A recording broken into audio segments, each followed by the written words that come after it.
Hello and welcome to the Tifo Football Podcast. I'm Joe Devine and I'm here to welcome Alex Stewart. Hi. I got that all wrong, didn't I? I've done that 1,000 times. Convoluted, but we got I there am welcomed eventually. by Alex Stewart. Now, Alex and I have got a lot to talk about this week because, of course, the Champions League happened. PSG, Manchester City, Real Madrid, Chelsea. We talk about those games. We talk about Christina Aguilera. We talk about the Sopranos, and there's some other stuff that pops up too. There's a Joe's Player Quotes and Facts database at the end, which was very exciting. Seb isn't here this week. He's on a holiday, a well-earned rest, although he keeps tweeting about football, so I don't know how much of a switch-off he's actually that getting. As well. Yeah. What a bastard. Yeah, but he'll be back next week, so that'll be fun for us. But what did you enjoy about today's episode, Alex? Just all of it, Joe. It was just a roller coaster of fun. What a hollow answer. It really was a non-answer. I did the. I was flabbergasted by the Tony Soprano information. That genuinely shocked me. There's some age-related Soprano information that we discuss at some point in this podcast. Stick around for that. Also, if you like finding out what age people are, you should subscribe to The Athletic. Ages. Where sometimes they'll put a footballer and then his age in a bracket after his name. No, it's normally after a comma. That's the common way of doing it. All right. Well, that's all. We'll crack on with the episode now, starting with PSG and Man City. And I will leave you, of course, in the warm hands and the very cool embrace of Dr. Alex Stewart.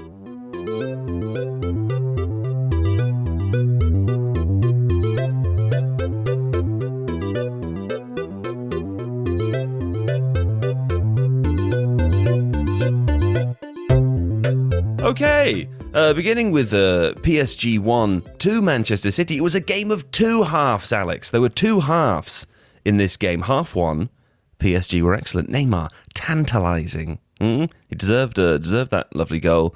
Although, who scored the goal? What was the goal? Who scored the goal again? It was Marquinhos with a header from a corner. Oh, the set piece. There we go. Anyway, deserved goal. And I'm thinking, as I'm sure you were, maybe City are going to throw it away again. And then half two, City dominant. Where's Neymar gone? He's gone. 1 goal, 2 goal, red card. Some tasty Kool-Aid, wasn't it, Alex? What was going wrong for City in the first half then? And how did they turn it around in the second? Because it really felt like night and day. Yeah, there was a significant difference. So City in the first half were relatively conservative. They tried to keep the ball, they tried to pass it around in their usual style, but PSG pressed very effectively. The falling back into that 4-4-2 kind of block shape with Verratti busy on the left-hand side, Di Maria on the right-hand side was good at stopping City's ball progression down the flanks. They weren't switching it quickly enough, so they didn't really exploit any space that was there. And PSG hassled and harried and were able to put City on the back foot quite a lot. And because Guardiola had made this decision to be relatively conservative with the deployment of his fullbacks, particularly Kyle Walker on the right-hand side, not pushing up that much, which was something that we hinted at in the preview video that we did, on the basis that... Don't brag. I'm not bragging, I'm just flagging it up. That, Kylian Mbappe was going to try and exploit that particular space. It meant that City basically didn't get enough people forwards to be able to maintain the possession structures that they like to do so once they get into the final third. That was exacerbated a little bit as well by the fact that De Bruyne as a false nine was dropping deep as he usually does. But we were texting about that at that point, just to focus on the first half for 1 second, because we texted about that during the game. And I remember asking, I wonder, City are so used to dominating, basically virtually every game that they play.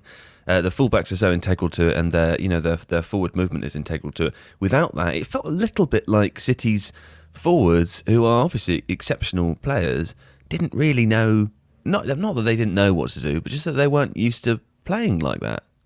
Yeah, they felt a lot more isolated than they have done in previous games, and you were getting some forward runs from Gundogan, But because PSG were able to break a lot of those attacks up, and were also themselves able to progress the ball through City's press quite well, that meant that City couldn't push people forwards in the same sort of way that they normally do. And that's how those possession structures work. The forwards are supported. You know, when Riyad Mahrez is playing very, very wide on the right-hand side and then cuts inside to create a goal threat from that right-hand side, he's able to do it because the central midfielder is drifting across or the fullback is making the overlap. And without those things happening quite so much because of the way that PSG were pressuring City, it basically meant that Mahrez was kind of thinking, well, do I stay out here as the outball, which is what I'm supposed to do? If I drift inside, there's going to be a cavern of space. There's no one really to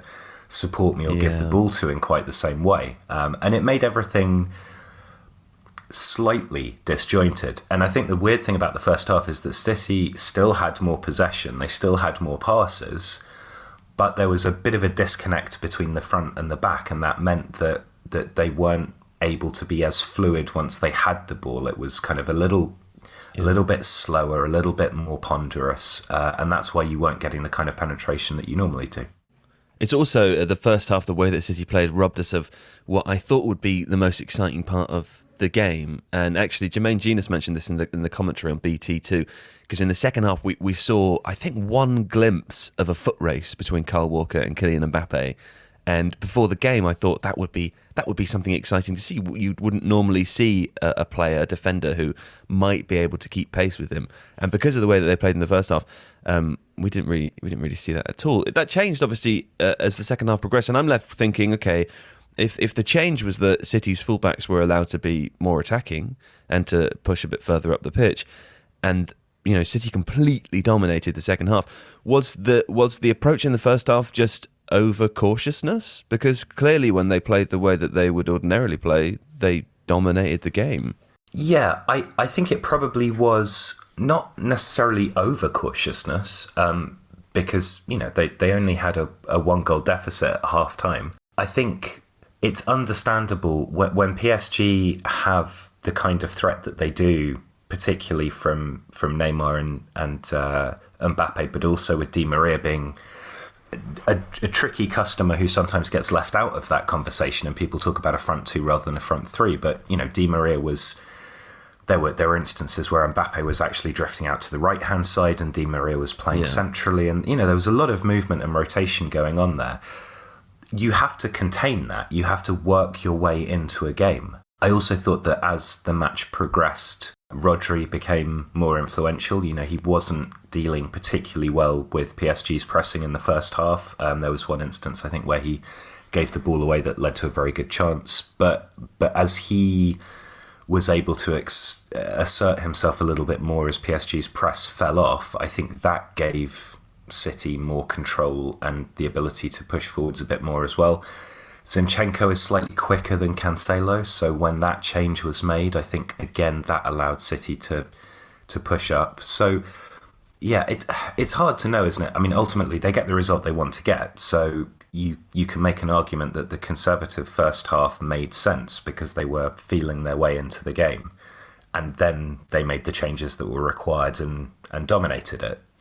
If that hadn't happened, then people would obviously look at the first half and go, well, that's where they lost it because they weren't pressing enough, Well, I did want to talk about Neymar. Maybe we'll just do that now because it sort of fits in with what we're already discussing. He was outstanding in the first half, and I remember watching him and thinking, this is the player that I'd always imagined that Neymar would be every single game.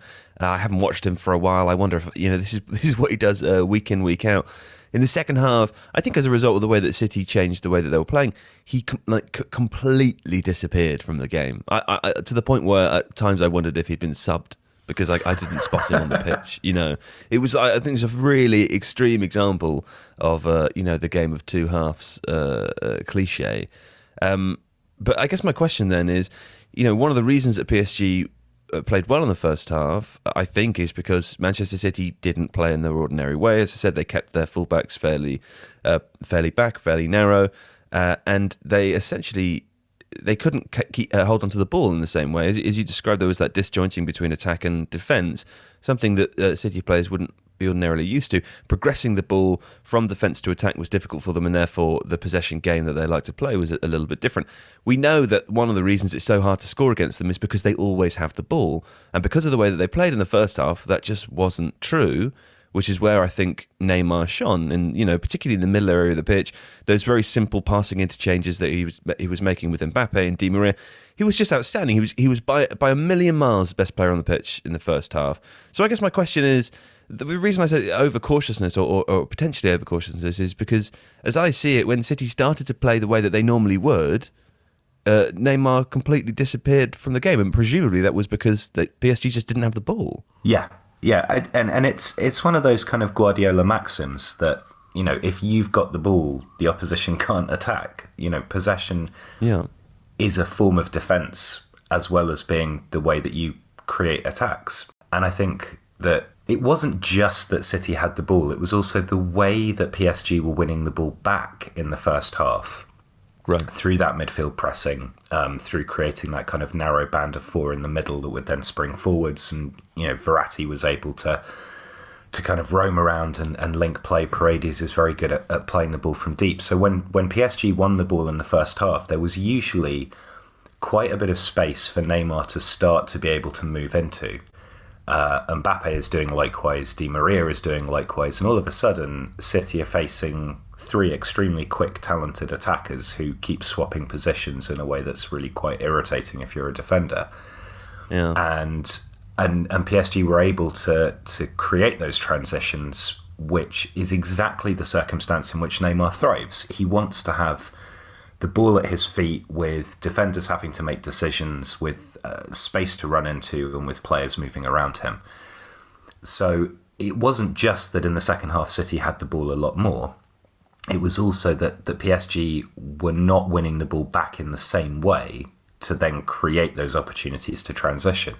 And Neymar sometimes he does forage and drop deeper and try and win the ball back closer to his own kind of midfield area. But that wasn't the game plan here. The opportunity, and weirdly in the second half, that opportunity almost would have been more present if PSG had been able to win the ball back, because City were playing higher and with their fullbacks pushed up. So it made sense for Neymar to stay where he was and wait for those opportunities to come. It's just in the second half they didn't. Do you know what he reminded me of in that game? Have you seen The Sopranos? Yeah, of course. I'm watching The Sopranos now. As listeners probably know, my only cultural references come from whatever's happening in my life at that moment. I can't remember anything else. But the Sopranos, what a great show. Do you remember when Tony meets Gloria, one of his gourmets, as they call them in the show? He meets her in his therapist's office, and she works at the Mercedes dealership. Yes, I do. Yeah, Gloria. Yeah. Gloria is amazing at the beginning, isn't she, to Tony? Tony thinks she's the coolest. She's a fun, cultural, sexy woman.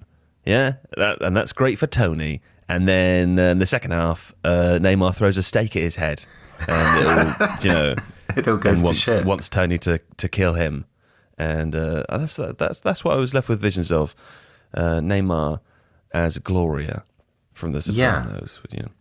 It's an up and down relationship. The most involved Neymar seemed to get in the second half, from memory, was that vociferous protesting to try and get one of City's players sent off. Which I hate so much. I know it's a bit of like a normal thing to get upset about that sort of stuff, and that is something which is attached to Neymar, right, as part of his perceived personality. But holy hell, you can hear them shouting, "It's the same, it's the same." I think it was Marquinhos who was shouting, "It's the same, it's the same." It's not the same. It was not even close to being the same. God, no, and it's weird, and that's the two sides of Neymar.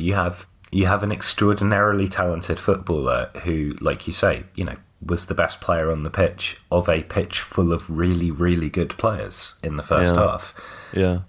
And then as he becomes peripheral, he becomes petulant and irritable and whingy, and it's just a shame, because I think City are obviously now in a really pretty dominant position, taking this back to the Etihad, and it may be that once again Neymar is going to fall short or before even reaching the final hurdle as he did previously. But it's funny, we've got a video coming out on him soon. Have you seen, actually separate this one, I'm not sure if you've seen the script, Alex, but I won't give away the game, but within it we talk about the number of goals that Neymar has scored, per season throughout his career, and I think only twice has he scored more than 20. And, generally speaking, the reason for that in the vast majority of seasons is because of his pretty bad injury record. Yeah. It's a shame, really. I mean, you would have hoped when we saw him at the 2014 World Cup, I suppose, was 7 years ago now, in Brazil. And, the iconic memory of that Brazil team for me, aside from the 7-1, is Neymar, this young guy, supposedly carrying this whole country on his back, and then his back goes. Do you know, like he's even injured out of the World Cup on his home territory. It just seems like something that's happened to him over and over and over again, and enormously impacted his career. Oh, hugely.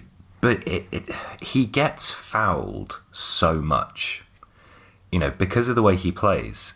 And yes, when he gets fouled, he then does like 15 rolls, and his face is the grimace of pain like you've never seen. But he does get kicked constantly by players who are not as good as he is. And I think there is probably for him, on a more existential level, that frustration of knowing how good he is, knowing that the only way people are going to be able to stop him is by kicking him, that then has injuries attached to it, that he misses out on certain things. I think that probably goes to why he plays the way he does sometimes. Because on his day, he's just extraordinarily fun to watch. Absolutely. Well, anyway, screw him. Let's talk about De Bruyne.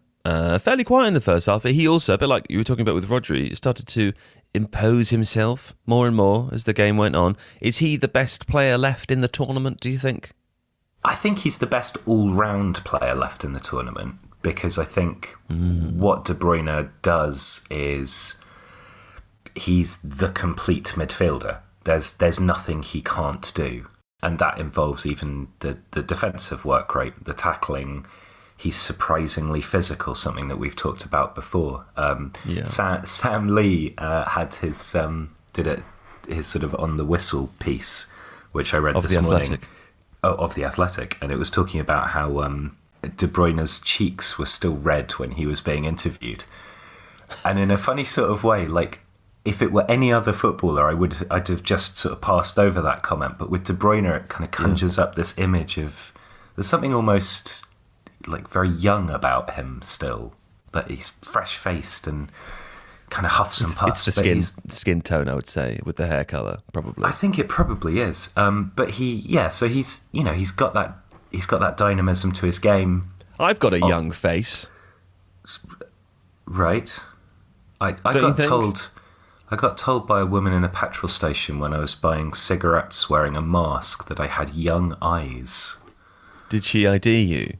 I think she was thinking about it. Oh, no, maybe she did ID me. Yeah. I hope she did, because if she said you had young eyes, that feels like you didn't pass the 25 test, Which is bizarre, because we both know that I'm considerably older than that. That's true. Most of your skin wrinkles would have been beneath the mask, though, so I guess she's forgiven. Yeah, and also the beard. So really, if there's, I've got a small patch where the wrinkles might show. Yeah. Yeah, masks have been good for vanity. I like them. I don't want to. I mean, it's a bit warm now, so it's not as much fun. But over the last few months, going for walks and such in the English weather, I've just worn them when I'm nowhere near anyone because my face is warm, And I wonder if that's what De Bruyne was doing just before he got to... Maybe that's why his cheeks were all rosy. It is possible. So yes, in answer to your question, I would say he is the best all-round player left. Forgot what my question was. Let's talk about Riyad Mahrez as well, because he was the surprise taker of the free kick for City's second goal, which was a nice free kick. That bad wall, though. Bad wall. Yeah. Really bad. But he's been brilliant recently, I've noticed. And I feel also like, stacked among City's talent as he is, he's sometimes a bit overlooked, because he came from Leicester and it's a little bit less flashy and whatever. But he's been, fairly consistently good over the last couple of years. A couple of dips in form. Yeah, I think that's absolutely right. The interesting thing about Mahrez is that he's he's a flashy player, right? He's got tricks and he's got changes of pace and he can drive inwards and shoot and do all of this cool stuff. But in the City Guardiola setup, he actually plays in quite a disciplined way. He's extremely important. Which is extremely important because he's there to provide that initial width. Guardiola is a big fan of having his wide players staying wide. That then allows, whether the fullback continues the underlap or whether it's a midfielder, but the idea of stretching out the opposition defence by maintaining that width. I think what it sometimes means is that the more, and that particularly happens on the right-hand side, because Foden seems to have a lot more license to drift in from the left-hand side. And so Mahrez is following orders that, in a way, limit him as a player. But the fact that he's able to do that, the fact that he's able to maximise his input when he does get the ball and still do important things, and also work really hard. He was getting back and defending. Like, he's not a natural defender, but he was making, he was covering a lot of ground on that right flank, particularly in the first half when Walker was as deep as he was. Just goes to show, I think, that there is a collective ethic in that Manchester City team, and it means that we'll probably not see the sort of Mahrez that we could have seen had he gone to a club that required his individual creativity more, and that's sort of a shame. Well, we saw that at Leicester, though, didn't we? We saw that at Leicester. What I mean is, if he went to Arsenal, where they kind of went, "Oh, let's just please give it to him and see what he can do," then we'd have got more of a bag of tricks and more goals and more assists. But what we get instead is somebody who does exactly what they are supposed to do to extremely high technical level, and that's kind of what City want from all of their players. I feel like Arsenal are exactly the sort of club to buy a 31-year-old Riyad Mahrez. So, yes. And then expect the world. Sign him on a free when he's 32 for way more money than they should do, at the expense of a much talented younger winger who's waiting to come through. Do you know what I get annoyed at? Is how annoyed Arsenal fans, not all of them obviously, but some Arsenal fans get with Willian. I think you knew what you were signing, surely. It's Willian. Well, he hasn't done anything amazing for 4 years. He's a good winger who puts in a hard work and a good shift. But when was the last time he scored more than 5 goals in a season? A long time ago. Yeah, long time ago. Yeah. Willian, you're going to get a decent amount of pressing and the occasional good ball delivery from a set piece. Sure. That's what Willian is now, really. Has been for a while. Anyway, Willian. Not to get into Arsenal. Riyad Mahrez scored that goal, didn't he? The goal, of course, scored against Keylor Navas, Tifo's favourite goalkeeper. I've only one thing to say about Keylor Navas, Tifo's favourite goalkeeper, and that is that with his blonde hair, he looks a bit like that character from all those films. You know the one, Alex, who the undercover adult police officer who's sort of undercover with the college kids at spring break or something. And it's really patently obvious that he is quite a lot older than everybody else. What's that? Is it 21 Jump Street? That's an example of one of those films, sure. Yeah, is it a whole genre? It's a whole genre, yeah. Right, you're undercover with the kids. But, there's a series of films, I'm trying to remember some names, I can't, from the 80s and 90s, where it's absolutely obvious that this person is 20 years older and is, the irony being that also all of the people that are playing college kids are also in at least 25. Yeah, it is so kind of weird. The whole thing is just shifted up. To come back to The Sopranos, right? Did you... Megan and I have been laughing so much about this in every episode because Carmela and Tony in season 1 are supposed to be 38 and 37. No. And then I thought that was absurd, right? I looked at how old James Gandolfini was when he was filming that. He was 37 when he started filming The Sopranos. He looks like a 60-year-old man. He's 30. He's your age. Tony Soprano is your age. Younger than me. I'm not sure if it's just something that happens to you where you don't notice what you look like to other people. But Tony Soprano being younger than 40, absurd to me. Absurd. But have you watched it all the way through before? Yes. So I wonder whether part of it is that The immense amount of stress and pressure. Well, yes, but also the Tony Soprano that we have in our mind is the Tony Soprano at the end, when all of the bad stuff has happened, and he's also in real life, whatever, 8-10 years old or something. Sure. And so it's quite difficult to go all the way back to the first episode. It's not when you're watching it, though. I mean, I'm looking at him in front of me on telly. He doesn't look any different at the end than he does at the beginning. I think he just came out of the womb looking like a 48-year-old slightly man. Haggard, yeah. It's crazy. Not anyway, haggard, so these cultural references word. Haggard is the wrong word. These references are about 25 years out of date, aren't they? So we'll stop doing them now. But do watch The Sopranos; it's fantastic. Hey, let's back to the football. It's not over, is it? Because presumably, as I believe the BT commentary pointed out, Pochettino's going to watch this game back. And he'll be looking for things to change. What will those things be, do you think? Because PSG had a pretty good grip on the first half, as discussed, almost no grip at all on the second half. We assume we know how Pep's going to approach the second leg as a result of the first, but what will Pochettino be looking to do? I think it's hard for him because PSG are most effective when they're breaking at pace, and it's not going to be... I mean, even against the lesser teams in Liga, that is still the predominant... Like, they can play through the lines, obviously. They've got really good midfielders, but the main threat is still Mbappe or Neymar getting in behind. Yeah. And City are going to be an even more extreme version of what they were like in the second half at home, because they're going to have the confidence of a one-goal cushion, but those goals being away goals. They're going to look to dominate and push forwards. And so it's going to be a very kind of tight balancing act for PSG, that they're going to want to leave those two guys up in the 4-4-2 block that they have. You know, there'll be a big old gap between Mbappe and Neymar and everyone else, but those chances will be few and far between. So what they have to really do is play kind of how they did in the first half, but knowing that City are going to play more like they did in the second half, and be super clinical, because they will get a chance or two. Yeah. And set pieces, you know, Marquinhos did well from that corner. That is still going to be a threat. Di Maria is a brilliant set piece taker.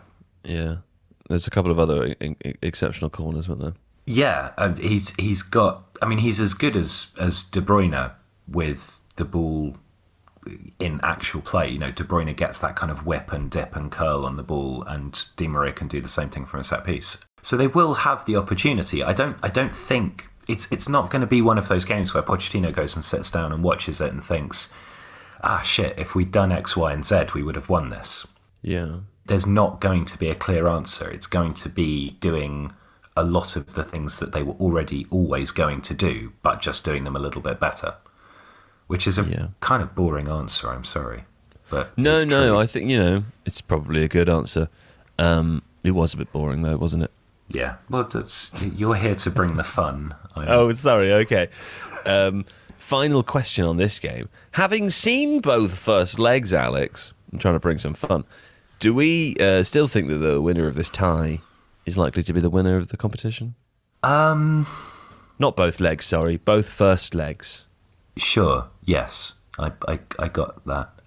You got it. Before the games, I would have said yes. He's not so sure anymore. But having seen Chelsea, I'm not so sure anymore. I mean, I still think that you, particularly on the back of the whole season, you still fancy Manchester City to win any game they go into against anybody. I don't think that's unreasonable. But there is something about the way Chelsea play that just makes me think if there's anyone who could upset City, then it's going to be them.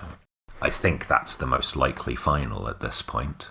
And Tuchel's game plan for that would be not dissimilar to what PSG would try and do as well. You know, using pace to attack particular channels, dragging defenders out of position. It makes sense. The reason that City would be vulnerable to Chelsea is the same reason that they'll be vulnerable to PSG. So yeah, you can see that happening. Okay. Well, anyway, that's the end of that bit. We'll come back after this with another bit. Okay, it's the second bit now. Real Madrid won Chelsea. Bit of an odd game, Alex. A reminder, if it was at all necessary, that this was the first time Chelsea and Real Madrid have ever met in the Champions League. And boy, was it a wet one because of the rain. Delightful goal from Benzema to tie it up at 1-1 after Pulisic scored an early goal in the first half. Fairly balanced at times, I think. But overall, it seemed to me that Chelsea controlled the game a bit better. And I wasn't expecting that beforehand, Alex, to be quite honest with you. Why not? Because I'm not good at football. Oh, right. Okay.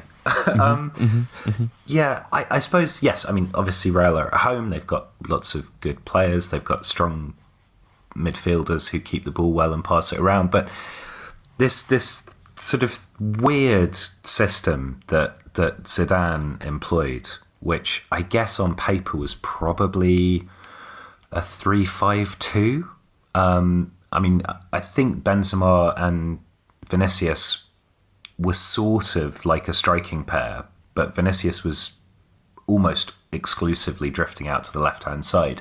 You had all of these weird movements going on of players pushing up and tucking in, Toni Kroos dropping back to almost be like a left-sided centre-back in a back four that was comprised of other centre-backs. Like, I could see what was happening, but there was no part of me that went, oh, that makes a lot of sense. I mean, I think Kroos dropping back made sense in that Chelsea are very, very good at pressing in midfield areas and trying to create a bit of space for Kroos to be able to pass the ball long. Michael Cox wrote that article about what they did in their last Champions League game. The idea of getting kind of Kroos in the pocket to play these long balls into the channels that could then be chased and attacked. And he was having to do that. Sorry? Little pocket Kroos. Yeah, little pocket Kroos. There was a requirement to do that deeper against Chelsea because their midfield press and the blocking is so effective. So there were bits of it that made you think, yeah, okay, I can understand why this is happening. But it created these very odd shapes with people popping up in positions that just didn't seem to be effective. Whereas Chelsea were very much more what you'd expect them to be. There were some clever little tweaks. So when they were blocking, they were using a kind of 3-3-2-2, which is something that Dermot Corrigan picked up on Twitter. Yeah. And that kind of box shape of pressing at the beginning, not at the beginning, at the upper end of the pitch, allowed them to kind of flex around and stop the ball progression and reduce Casemiro's ability to move the ball through the deep areas. That was really smart. The way the fullbacks were sort of controlling the movement of the opposition players by not always going as high to start with and then bursting forwards into the space behind. Like, Tuchel is very good at making these subtle tactical adaptations on a game-by-game basis, but within a structure that remains very consistent. But then it's always Real Madrid, isn't it? You always just have that feeling that because they've got certain players and because they've got Zidane in the dugout and blah, blah, blah, they can do stuff that is going to put the tie on its head. So I don't know. It kind of made sense, but I guess in a way you're right. Okay, a word on Jorginho, who seems to have thrown off the criticism of yesteryear already under Tuchel in what's only probably about 20 games, Alex. Yeah, I mean, I think, okay, so Jorginho obviously was massively associated with Maurizio Sarri because he brought him in, because he was Sarri's key man at Napoli. He was Sarri boy. He was Sarri boy of Sarri ball. Yes. And it just went badly, didn't it, for pretty much everyone concerned. I felt bad for him. I'm glad he's doing well. Yeah, and then again under Lampard, I think, because Lampard had this incredibly kind of loose midfield structure and wanted to attack in a certain kind of way, again, Jorginho just looked a little bit lost. Whereas here, it feels like So Tuchel likes to have this midfielder who drops off and creates a diamond with the back three, and who can then spray the ball around. That is an ideal situation for Jorginho because that's what he's good at doing.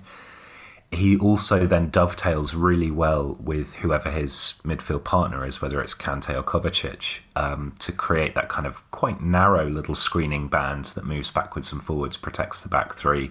And it feels like... I don't think Tuchel has designed a system to get the best out of Jorginho. I think the way that Tuchel wants to play happens to benefit a player who's already there. And his influence is really growing. And what it also allowed... So, Kante's movement was, I thought, very, very good against Real Madrid. A lot of the time that Kante was either pushing up or drifting back, it was creating spaces for other players. And occasionally Kante himself was able to burst into space.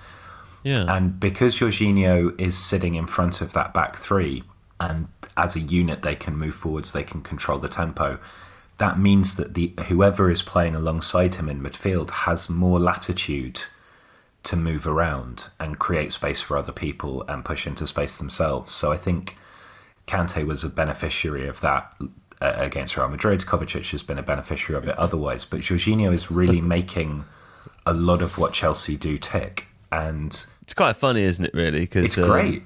These midfielders, these central midfielders have been the huge problem for almost as long as I can remember. I mean, obviously, back to Sarri joining. And the times between then and now, but Tuchel's making it look like extraordinarily easy. Tuchel's making, he's come in and he's almost just gone, what everyone thought, do that, and it works. It's really odd, isn't it? Because the overriding impression of Chelsea this season is that Tuchel makes it look easy. Yeah. that there's not been this. I mean, yes, okay, he's using a slightly different system to. I mean, Lampard experimented with the back three as well, but he's just come in and gone, right, do this, guys, and they've all gone, okay, we'll do that. And it's because now I think, like, of course, Kante and Jorginho is an incredible midfield partnership. Of course it is. Whereas before, I don't know. It's funny anyway. I suppose part of it is also that the structures that you build around a midfield are so important, and Mason Mount does. In Mason Mount and Kante, they've got two players who both do the work of 1.5 to 2 people. In the fact that Rudiger has come back into form, Christensen is being used well. You've got defenders who can control the ball or bring the ball forwards. It's not just that he's created a system and it really suits one of the midfielders. Everybody's playing better or in a role that is good for everybody else. But the fact that he's managed to do this as quickly and seemingly effortlessly as he has is a kind of real, wow, that's just very impressive. If there was a sort of question mark at all against Chelsea's performances recently, and a bit on the night perhaps, it might have been about Timo Werner. I mean, lots of people pointed out that his off-the-ball runs were actually really good in this game. It's just when he's in front of goal, isn't it? It's a little... But anyway, Liam Toomey recently wrote an Athletic article, I think it might be out today, with some of these interesting key stats. I thought I'd read them to you, Alex, and you can react to them in real time, okay? Okay. Stat number 1. Werner is one of 11 Premier League forwards to have played more than 1,000 minutes and had at least 20 of what Opta terms big chances. Yeah. Yep, okay, that's not the reaction I was hoping for, but I'll carry on. EPL big chance conversion, I think this means for Werner, is 22.7%. Kane is 60%, Salah is 46.4%, Bamford around 25%. How do you react to that? Shock. A noise, or disgust. Yeah, okay, you've said the word of an emotion there, that's fine. Horrendous. Had a big chance conversion of 67% in his debut season, 46% last season. Big chances are, of course, harder to come by for him in this league as compared to the Bundesliga. Apparently, it's 0.88. I assume per match that is here, versus 1.14 and 1.25 in his last 2 Bundesliga seasons. He needs to find his clinical touch, doesn't he? He does. I'm going to say I was disappointed by your reactions. I just want to try that one more time. Well, I just want a little bit more from you. Just step out on the plank a little bit, as they did in the old pirate times. Just take a risk, okay? One more time. Here we go. His big chance conversion rate is 22.7%. Kane's is 60. Wow, 60. That's almost 3 times as much. I'm staggered. That's good. You're staggered. Okay, now you can answer the question. Okay, thank you. I mean, part of this is to do with what a big chance is, and what is a big chance? It's a chance where that's big. It's a contested kind of designation. It's basically the chance. It's a chance where you should score. Is the simplest way of putting it, by which people would generally understand that you've got a greater chance of scoring than not. So he's basically only scoring 1 in 5 of those. Yeah, it's basically the sort of thing where he's put through on goal, or where it comes to him maybe no more than 8 yards out and there aren't many defenders around. It's that sort of chance. It's the chance that makes you think, why didn't he score that when he didn't score it? It's the chance that Kane scores 60% of the time. Yes, exactly. Which, Kane is very, very good. I think with the way that Leipzig played in the Bundesliga, he was going to get more of those, because he was the guy that was running through against a higher defence. It was him one-on-one with the goalkeeper. He would still, screw them up every so often. I think the issue is here that he's expected to be more of a kind of sole focal point, and he is.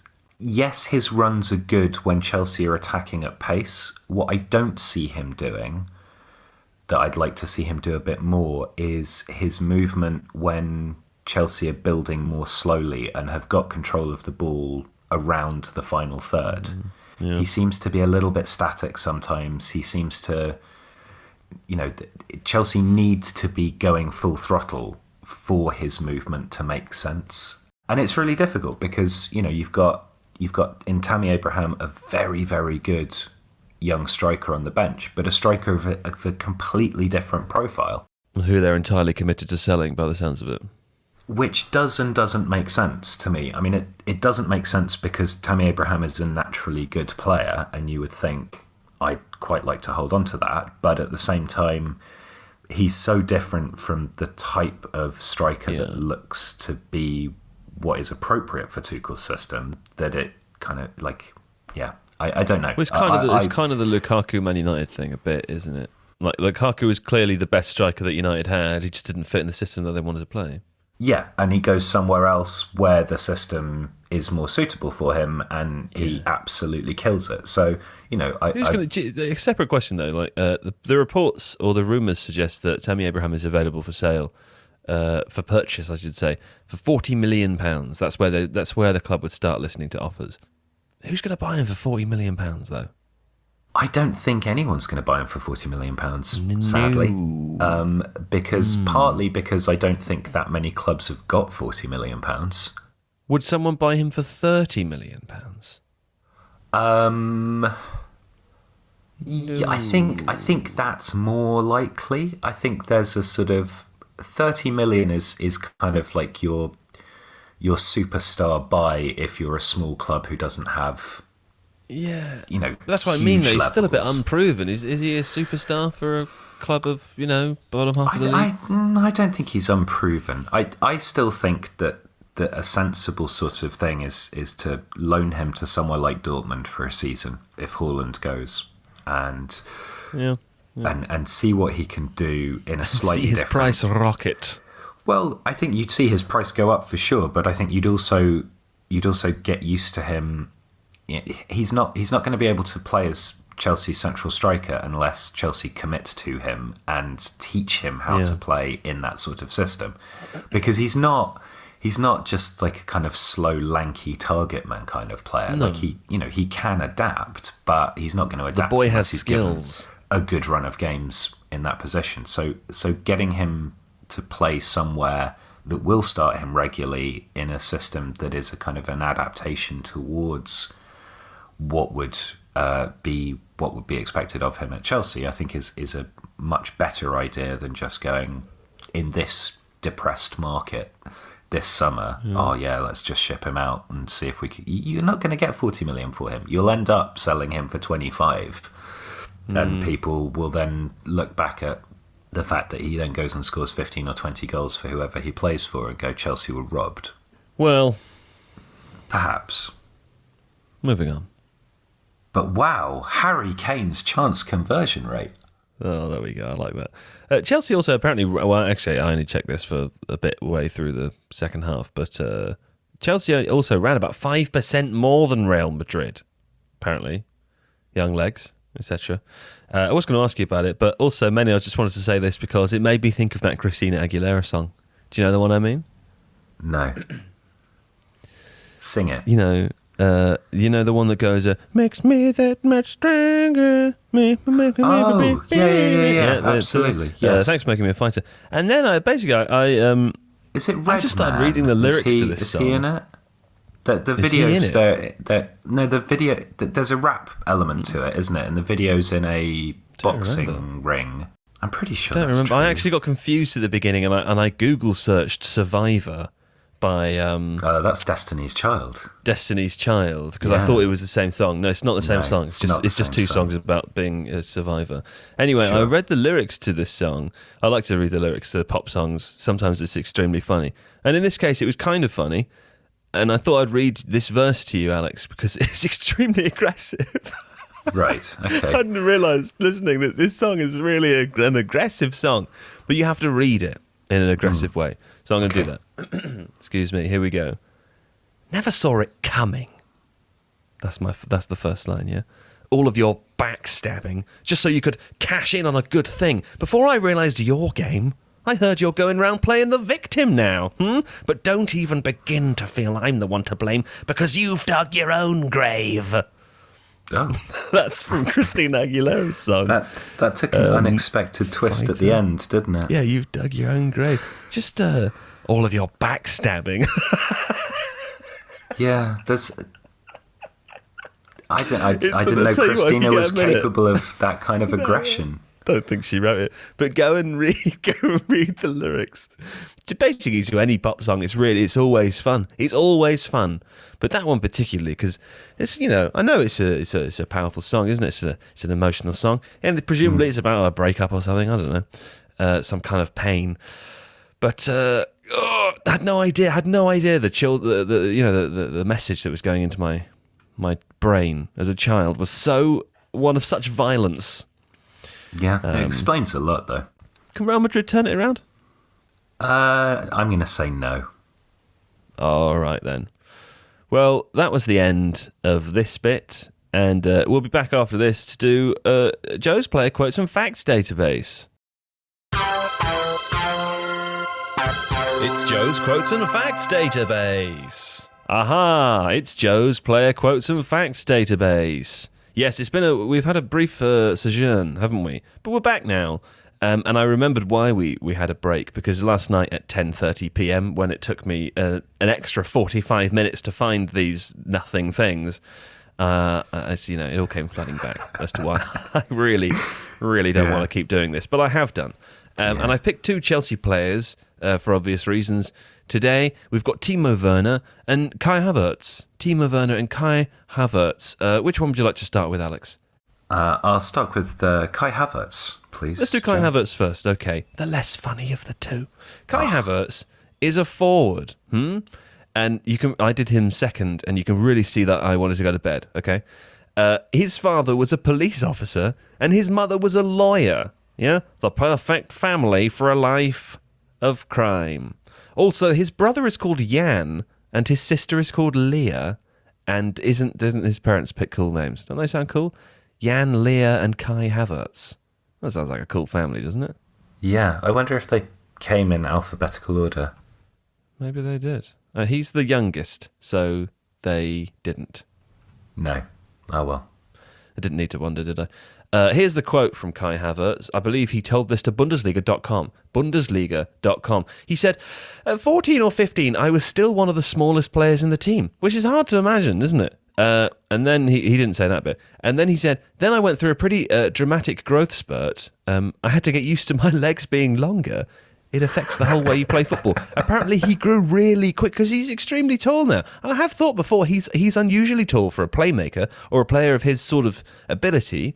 And I guess that's because, up until the age of 15, he was one of the smallest players in the team. That is a late growth spurt. That's really interesting because he is. He's taller and he's a lot quicker than the sort of player he normally is. So I wonder if he developed certain technical skills because he was small, like the kind of the Andreas Iniesta argument that if you're not strong enough to keep the ball, you have to become really technically proficient. And then he also turned into this incredibly rapid monster. Yeah. So he's got everything. Having to, like, your whole, centre of gravity changes, doesn't it? Yeah, completely. Yeah. So, well done to Kai. Interesting. Okay, Timo Werner now, also a forward, of course. Here's a fact from lifebogger.com, my favourite website. It's Lifebogger. I do love it. And this is, of course, according to lifebogger.com. Quote from their childhood story of Timo Werner. The quote begins, growing up, Timo's parents taught him 4 ideal moral values. Now, 4 is important there, Alex, and you'll understand at the end why I've said that, okay? 1, respect for all. That's reasonable, isn't it? That's a good moral to have. 2, being generous / helpful. So I guess just one of those. But then, they're interchangeable in a way, aren't they? It's okay. Is there a scenario in which you can be both generous and helpful? I guess there is. I don't know. Yeah. I think by being helpful, you're automatically being generous, at least with your time, aren't you? So I guess so. It makes sense. I'm trying to think of a way of disproving what you've said, but I'm just going to move on to number 3. Having a sense of responsibility. That's a very important thing, I'd say. Good. 4. Remember 4. Never hurting anyone. Also, that's a good... it's not probably that possible to go through your life without hurting people. We are going to hurt people. Just by nature of relationships existing, huh? People are going to get hurt. Alex, you've been hurt, haven't you? Yes. Yes, it explains a lot. And 5... Now, do you remember why I said to remember 4? 5. Yes. Formulating the habit of sharing. That's 5. That is 5. It wasn't 4, it was 5. But I mean, they're all good, strong messages. And formulating the habit of sharing, even of 6, course. actually. Potentially even 6 if you were to separate generous and helpful, as discussed. Yeah, exactly. Yeah. And Timo Werner's quote, confusing. Who wants a piece of this delicious cake? That's the quote there. Right. So that's it. Why do Lifebogger's facts often have this kind of slightly, COD philosophy therapy angle to them, don't they? They always also have, and I've never used a bit from these parts because it feels like wading into, the same reason we haven't mentioned the other funny thing that happened at Chelsea this week. It always feels like wading into a bit more of a soap opera area. But for every player history, they do a few things. At the beginning, they say, everyone knows that Kai Havertz is, a technically supreme player. But what they don't know, they might not know some facts of his biography. And then every article starts with that sentence, but with, the name changed. And also, they almost always have a section about their girlfriend or wife. And again, it always starts with this cliche. There's an old adage that says, behind every good man is a good woman. And that's no different for Timo Werner. There's like pictures of his wife or his girlfriend. And all sorts of, I nearly picked a quote from this one because I believe Timo Werner's girlfriend was described as extremely selfless because she doesn't work and she just dedicates her life to Timo Werner. And it has a very unusual, overtone to it. Yeah. So I don't do those bits. No, but Lifebogger, it's good. It's a good laugh to go there, and I hope I hope to stop using them at some point. It feels that this podcast just becoming a Lifebogger podcast. But do check them out. Really do. Yeah. I'll be sure to. Anyway, that's pretty much the end of the podcast now, except for one thing. For our little outro here, I wanted to stop talking while the big car goes past, but I haven't stopped, so I've carried on. We were sent a nice thing, weren't we, Alex, on Twitter by actually, I don't know who sent it to us. Thanks for who sent it to us. But it's a piece by a person. But it was this thing written in Sport Bible by a guy called Jack Kenmare. And we were sent a little screenshot of part of it. The story is about, and I'll read now, Daniel Gamboa, born and raised in the Los Angeles suburb of La Crescenta. I'm sure they say it like that, don't they? La Crescenta. Suppressed his inner tactician by submitting 347 words on how the popular game of Football Manager inspired him to study global affairs. And he was accepted at the University of California after he wrote this application essay. What's this got to do with me, are you thinking? Well now, let me just find the bit that is, because, oh yes, Daniel was quoted as saying, "It's a niche interest here in the States, and my faithful viewership of..." Yep, you got it. Tifo football meant that I could connect the game to global politics and diplomacy, explains Daniel.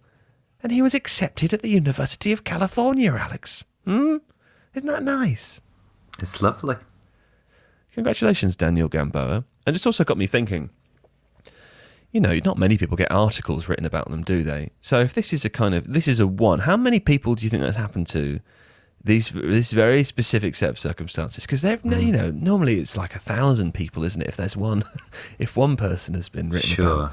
So basically, what that means is that it's likely that many thousands of people have been inspired and helped by us, isn't it? That's basically what this means. Is that probably fewer people will have gained entry to university by writing about Football Manager, having also watched Tifo. I think maybe. Got a maybe slightly smaller but set basically there. The point to focus on though is that we are extremely influential and people we're extremely popular and we're really great. That's the main thing I've taken away from this. I might have gone with the more of a kind of Timo Werner slant here and talk about being helpful and right allowing people to access things they wouldn't otherwise, but you've just gone for great. Well, I just what I'm saying is that Daniel Gamboa's success story is basically my success story. That's what I'm saying. Obviously he's got into university and I'm very pleased for him to have been accepted, but it's a bit like I've been accepted at Berkeley or University of California, whichever one it is. It's a bit basically like I've been accepted, isn't it? It is a bit like that. Yes. And Daniel Gamboa, you're welcome. And University of California, I shall be sending you, I don't know, something, an invoice? I don't know what for. But there we go. Congratulations to Daniel Gamboa. Wishing you all the best on your journey through collegehood. Yeah? I'm sure it'll be fine. Probably just watches the videos. He doesn't listen to the podcast. This wasn't about Daniel Gamboa, Alex. This was about me. It doesn't matter if he's listening. I don't care if he's listening. I don't actually care about Daniel Gamboa. I just want people to know that I've been accepted to the University of California. I care about Daniel Gamboa. Yeah. I do. Hi, Daniel. Well, that's all for today. Thanks for listening. Thanks for downloading. Seb will be back next week and Alex will be away, but we will be introducing a new character, a new face to the complexion here of Tifo football, and it's rather exciting, isn't it? So you'll be able to hear from a new Tifo staff member as of the next podcast that we release. So look forward to that. Alex, thanking you. Thank you, Joe. I forgot to sort of do an impression of what Seb would have said on this episode, but maybe we'll save that for another time, because I've also remembered that, of course, producer Adonis has gone off to have a baby, like a turncoat traitor that he is, leaving us here alone. Well, not alone, because we've got producer Ollie for the next few weeks who's listening in now. He was 3 minutes late. I'm not going to lie. It was very difficult for me to accept, and I'm hoping that producer Ollie, we can rectify that over the course of the next few weeks. We shall see. I'll be asking you what it was that made you think you qualify for this role. But we'll find out in private, and I'm sure it'll all be fine. But thanks to producer Ollie and Thomas Hughes for today as well. And we'll be back next Tuesday. So until then, au revoir, T-Pose.